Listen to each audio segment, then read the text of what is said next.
Hola gente, buenas tardes. De ahora en adelante, como decimos con María, tripulantes, tripulación. La verdad es que la situación que estamos viviendo, eh, necesitamos María y yo conectarnos un poco con ustedes para empezar a vivir náutica, ya que pasaron muchos años en nuestras vidas sin que estemos flotando durante tanto tiempo, ¿no?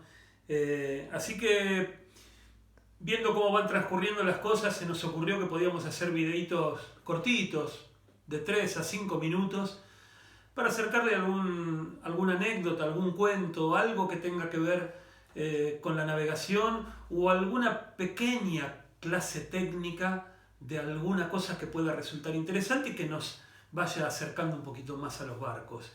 La nomenclatura, el por qué navegan los barcos, en fin, todas las cosas que hacen al curso. Eh, de alguna manera, a partir de lo que Leandro contó, se me ocurrió que una buena forma de empezar esto era con una anécdota. Leandro dijo que él se imagina que esta cuarentena es como un cruce del Atlántico, entonces que de alguna manera el tiempo que pasamos en nuestras casas es como el tiempo que pasa un navegante en un pequeño velero cuando cruza el Atlántico. Me hizo recordar un evento del viaje y entonces quería contárselos, a ver si puedo hacerlo en muy poquito tiempo. Las guardias a bordo eran muy difíciles de organizar en cuanto a horarios.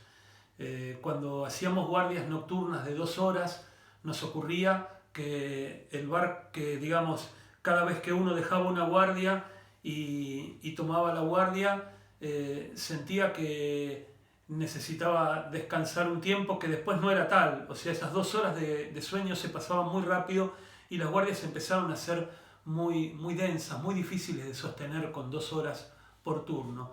Entonces pusimos 3 horas por turno y la verdad es que la medida de 3 horas por turno mejoraba un poquitito más en la parte del descanso, pero así todo, las 3 horas que tenía que hacer guardia al timón, quien estaba de guardia, se hacían interminables, particularmente en la madrugada. Esto nos ponía de muy mal humor, nos hacía vivir situaciones que llegaron hasta la irritación, en mi caso, de parte mía tengo que confesarlo, y de alguna manera ponía en juego nuestra entereza psíquica. La verdad es que lo vivíamos como una tortura. Un día entonces se me ocurrió que una forma interesante de separar las tareas, de dividir las tareas nocturnas, era la siguiente. Yo soy noctámbulo por naturaleza, me gusta quedarme despierto a la noche y me gusta dormir a la mañana. Y Alejandro Garbi, mi tripulante, tenía la característica de que le gustaba mucho levantarse a la mañana. Él era un tipo más propenso a levantarse temprano, a vivir el día desde temprano, y le gustaba irse a dormir también temprano. Entonces resolvimos hacer de la siguiente manera. Alejandro se iba a dormir a las 8 o 9 de la noche, yo me quedaba haciendo guardias al timón. Esto de las guardias al timón es un decir, no timoneábamos, timoneaba el timón de viento o el piloto automático, pero teníamos que estar atentos porque navegábamos rutas que de alguna manera son transitadas por barcos mercantes y esto nos ponía en riesgo de una posible colisión si no lo controlábamos.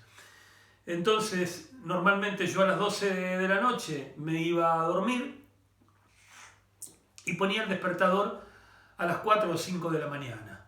A las 4 de la mañana sonaba el despertador, Alejandro se despertaba después de haber dormido 7, 8 horas seguidas, timoneaba o controlaba el barco esas primeras horas del amanecer y me despertaba a mí a las 8 de la mañana con el desayuno. En un momento Ale me pregunta, che, ¿no será peligroso que el barco navegue solo 4 horas? Entonces a mí se me ocurrió hacer esta analogía, como contaba Leandro. Lo que traté de hacer fue llevar el Atlántico a la escala del Río de la Plata. Imagínense, el Río de la Plata tiene unos 40 kilómetros de ancho, llevé el Atlántico a la misma escala y me puse a pensar qué tamaño tendría el Tangaroa si el Atlántico fuese el Río de la Plata. Y el tamaño que me dio o me daba esa escala era que el Tangaroa iba a ser 6 milímetros de eslora. Y me pregunté, ¿y un superpetrolero, un portacontenedores, qué eslora va a tener? Y me di cuenta que sería algo así como una varilla de unos centímetros de ancho por 1 metro de largo.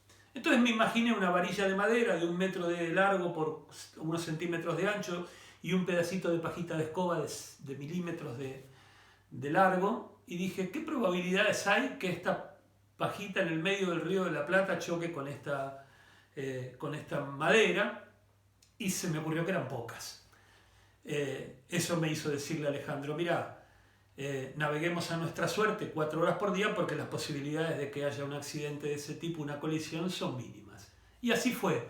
Así cruzamos el Atlántico, pero me voy a tomar un minutito más para contar cómo termina la anécdota. Cruzamos el Atlántico, casi llegábamos a tierra, ya navegábamos muy cerca de la costa de Brasil, y una tarde estábamos ambos jugando al chinchón dentro del barco y veníamos con la escotilla cerrada para que no entre el sol, y de repente sentimos el ruido de un motor. Cuando me asomo veo un portacontenedores color verde, se llamaba Atlantic Trader, lo leí sin prismáticos siquiera, y el barco se dirigía derecho hacia nosotros.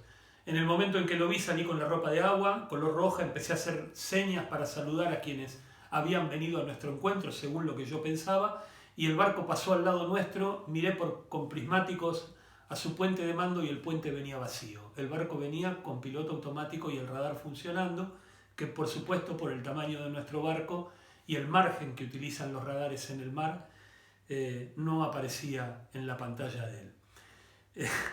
En ese momento, bueno, el viaje ya había terminado, con Alejandro nos reímos y dijimos, bueno, menos mal que esto no ocurrió los primeros días o que no ocurrió de noche. La anécdota es que, bueno, más allá de toda la seguridad que uno quiera poner en la navegación, siempre hay algo del orden del azar que va a terminar mandando. Espero que no los haya aburrido la anécdota y bueno, seguimos encontrándonos con estas pequeñas perlitas por vía WhatsApp.